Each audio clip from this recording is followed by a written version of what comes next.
નમસ્કાર. ભજ ગોવિંદમ ભગવાન શંકરાચાર્ય રચિત છે, એનો એક શ્લોક જોઈએ. ભજ ગોવિંદમ ભજ ગોવિંદમ ભજ ગોવિંદમ મૂઢમતે. આ રીતે ભજ ગોવિંદમની શરૂઆત કરી છે ભગવાન શંકરાચાર્યએ. પણ આજે આપણે એમાંનો એક શ્લોક જોઈએ છીએ. અંગમ ગલિતમ પલિતમ મુંડમ દસન વિહીનમ જાતમ તુંડમ વૃદ્ધો યાતિ ગૃહીત્વા દંડમ તદપિ ન મુંચત્યાસા પિંડમ. હવે હું તમને એનું ભાષાંતર કહું, કારણ કે તમે લોકો બધા સંસ્કૃત તો નહીં જાણતા હો. કે આખી જિંદગી કર્મો કર્યા અને ભોગો ભોગવ્યા જે શરીર દ્વારા, એ શરીર હવે ઘસાઈને સાવ નબળું પડી ગયું છે. અંગમ ગલિતમ પલિતમ મુંડમ, જેનાથી આખી જિંદગી ચહેરો શોભે એવો રાખ્યો, એ વાળ માથાના ધોળા થઈને ખરી પડ્યા છે. સુંદર દેખાવા માટે ચહેરાને જે આપણે ઉઠાવ આપતા હતા, એ મોઢામાંથી દાંત ખરી પડ્યા છે અને મોઢું બોખું થઈ ગયું છે.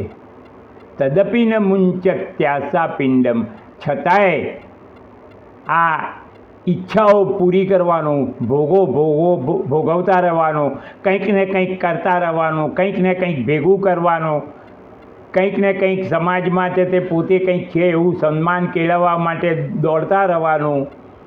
આ બધું કરવાનો વેગ ઓછો નથી થતો, કે ભોગવવાનો વેગ પણ ઓછો નથી થતો. તદપીને મુંચેથી આટલું બધું થયું કે મૃત્યુના આરે આવી ગયા છીએ. એ પણ પાછા બોલે બી છે કે ખાલી હાથે આવ્યા હતા અને ખાલી હાથે જવાનું છે.